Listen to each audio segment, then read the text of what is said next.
Good morning, Madam and Sir. My name is Raimi Uyani Bagatnan.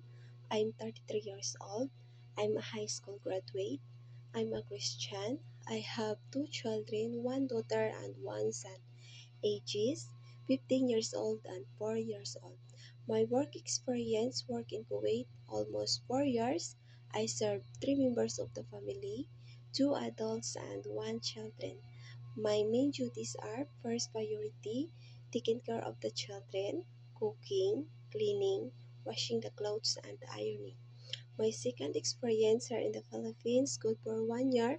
I serve 3 members of the family, 2 adults and 1 children. My main duties are taking care of the children, cooking, cleaning, washing the clothes, and ironing.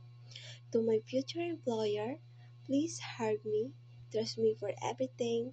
I'm a hardworking woman. I'm a responsible. I can do my job without supervision. Thank you and God bless.